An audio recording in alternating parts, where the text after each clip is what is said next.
És már meg is érkezett a spanyol fiú.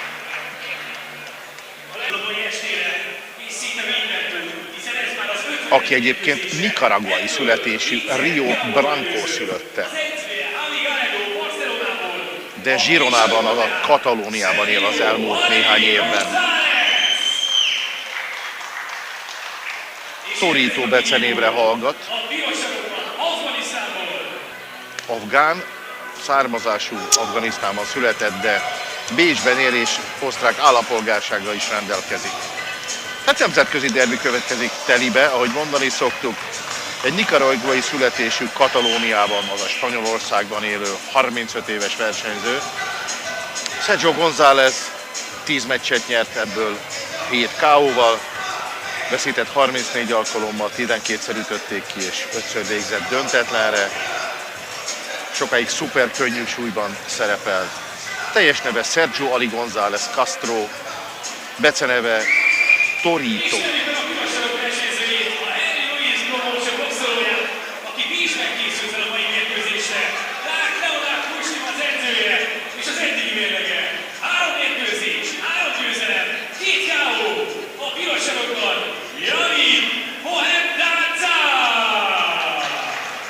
Egyébként González szinte napra pontosan 10 éve kezdte karrierjét 2013. augusztus legvégén, és karrierje azóta is tart 10 esztendeje.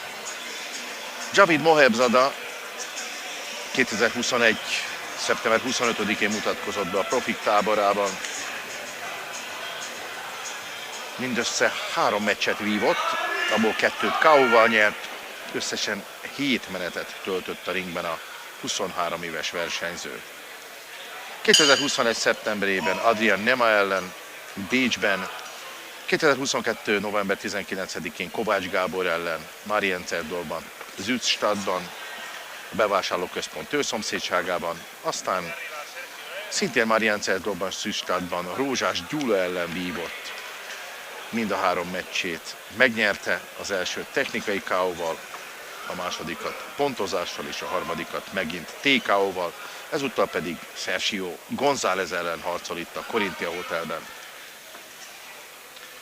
Javid egy jó felépítésű, jó kiállású bunyós. De egy ilyen dél-amerikai fiút nem lehet leírni, mert ők aztán ismét csak képesek küzdeni a végsőkig.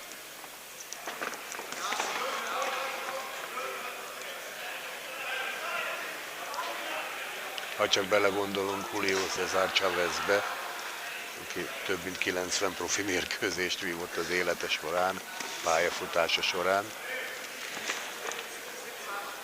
És bár veszített mérkőzéseket, de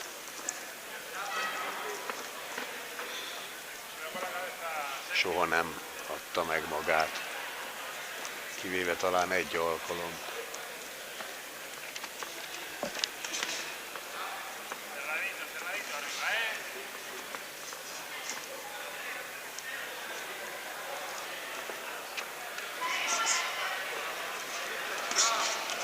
Igen, González Nicaraguában látta meg a napvilágot.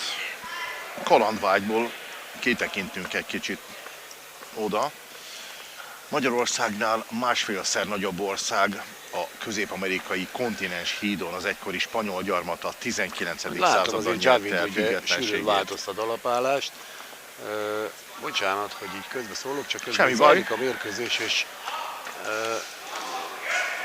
Javid elég fegyelmezett fiúnak tűnik nekem.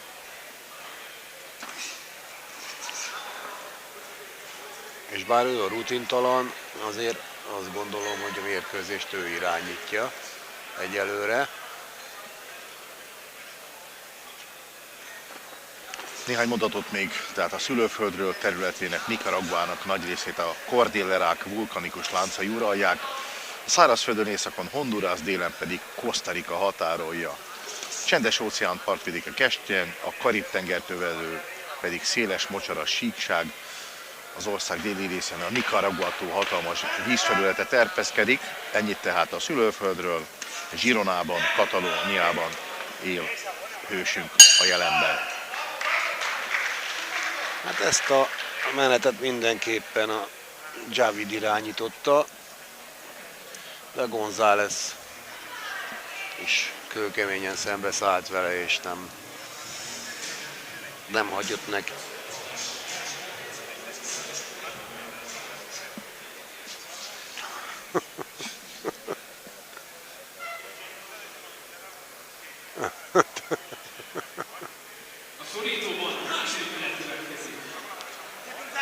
Következik tehát a második menet.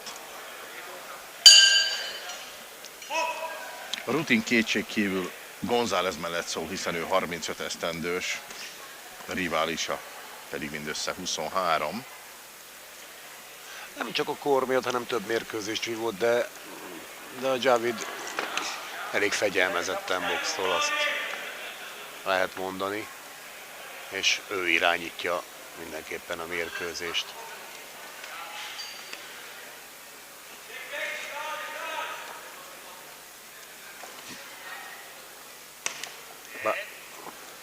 Egy nagyon eldobott bal csapott.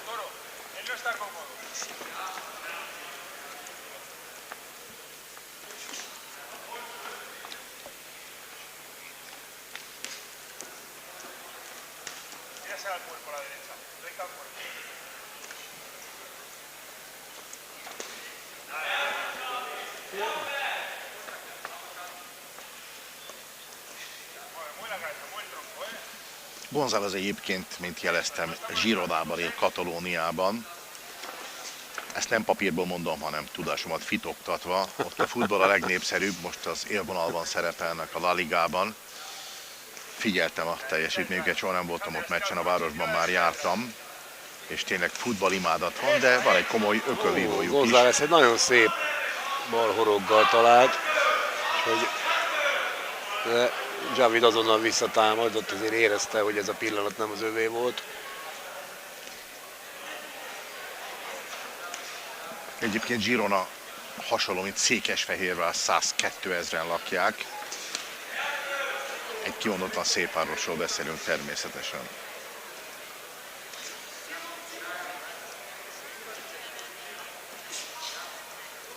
De González azért nagyon rutinosan megold egy-két olyan dolgot, ami nagyon szimpatikus tud lenni így a szakavatott szemek számára.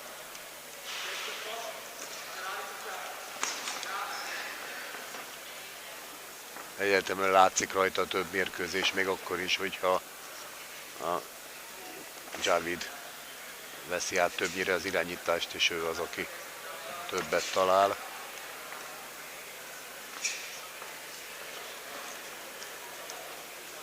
Igen, azért valóban roppant nemzetközi az ökölvívás, itt nézve a papírjaimat, nagyon sokan érkeznek, például a Balkánról és döntően Nyugat-Európában telepednek le, valószínűleg könnyebb az élet, az edzés feltételek is alig, hanem jobbak, de aztán a Közép- és Dél-Amerikából is sokan települnek át Spanyolországba. Hát nyilván a gyarmati rendszer miatt a nyelvi problémáik nincsenek, amikor megérkeznek az öreg kontinensre. Nem lehet leírni ezt a kis González fiút, mert néha azért úgy közbe-közbe ütöget olyanokat, hogy az akár veszélyes is lehet, hogyha a fiatalos lendület elviszi magával a Javidot.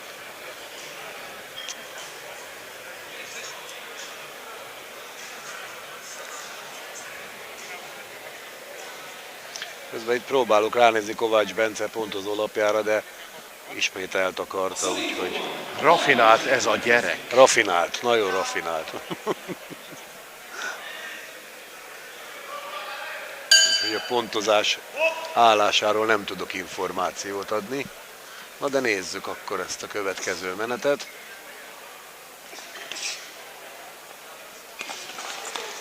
Ez egy nagyon szép ellentámadás volt a González részéről, tehát ez most az irányítást átvette egy pillanatra, és igen, egy pillanatra bajba is volt a Javid.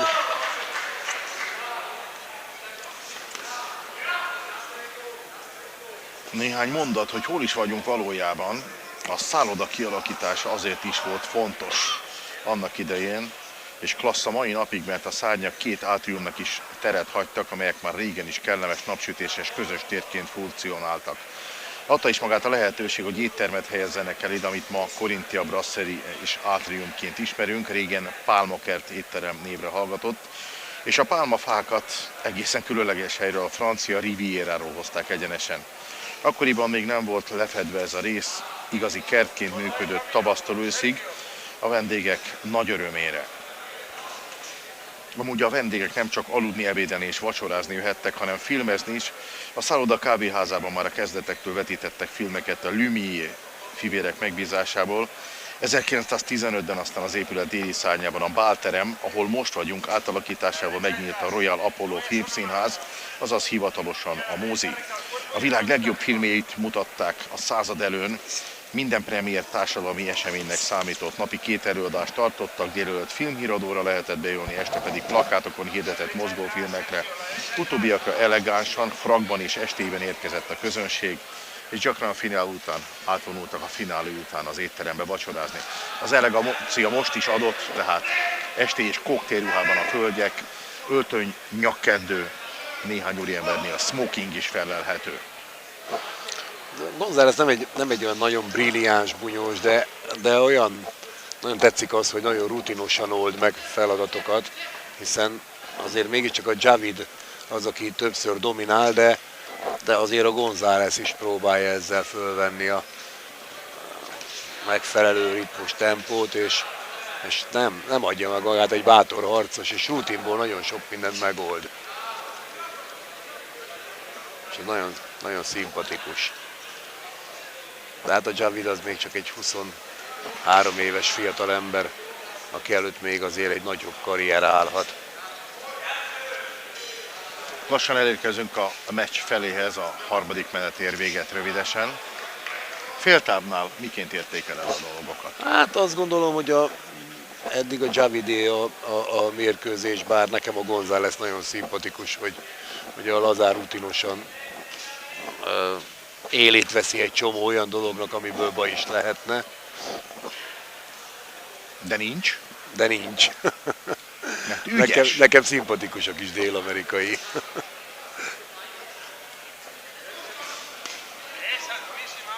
De ugye az ökölvívás nem szimpátiára mérik, hanem teljesítményre. És most végig, nézd meg, nyomja, próbálja nyomni a Javidot, megy előre.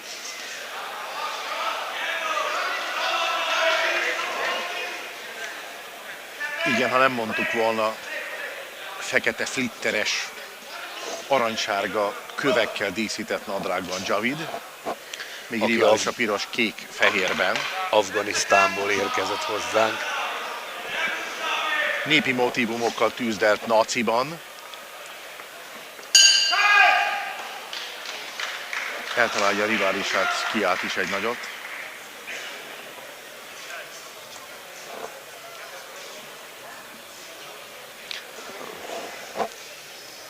Kevés a szabálytalanság egyébként, és ez köszönhetően Igen, sportszerű meccset látunk. ez köszönhető a bíróknak is, hogy nagyszerű bírók vannak, és résen vannak, és odafigyelnek a versenyzőkre. Rutin. A szorítóban a mérkőzés negyedik, utolsó menete következik.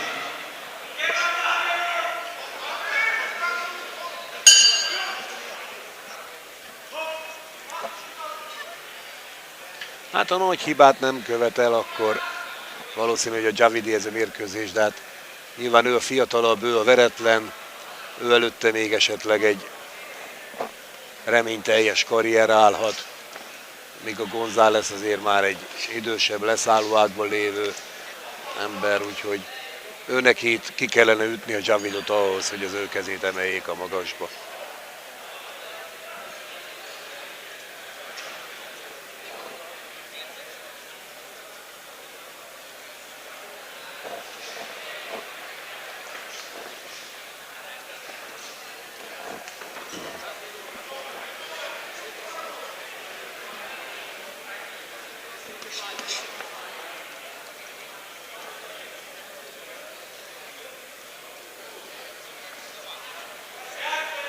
Hatalmas nagy luft, jól hajolt el Javid ezelől, de hát olyan látványosan készült rá González, hogy nem volt nehéz észrevennie.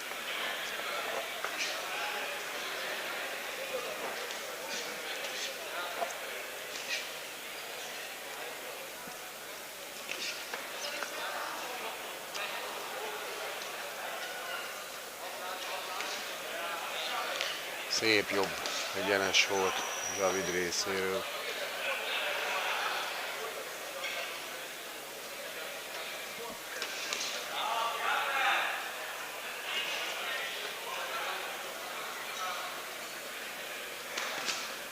A súlycsoporthoz képest egyébként egy kicsit kevésnek találom az ütés számot, sokkal pörgősebbek szoktak lenni ezek a súlycsoportok, és sok a pontatlanság.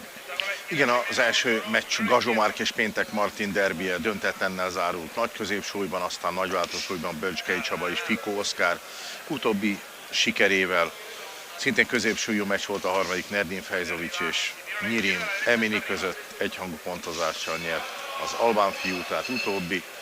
Aztán Katona Ferenc és Takács Eminens Dániel meccsét Takács Dani nyerte, most pedig itt tartunk a Sergio Ali González Javid Moherzada derbinél. Most a Javid egy kicsit megpróbál belehúzni, és kicsit a González bajban is van. A legtöbb, amit tehetett, hogy lefogja, igen.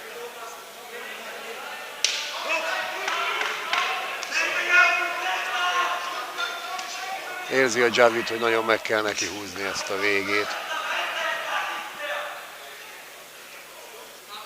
Talán...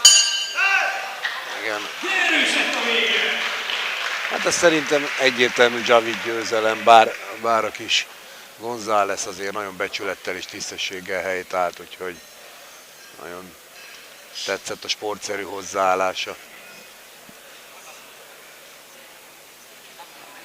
És azok az apró nüanszok, amik itt emberek észrevesznek a védekezésébe. Vége a mérkőzésnek.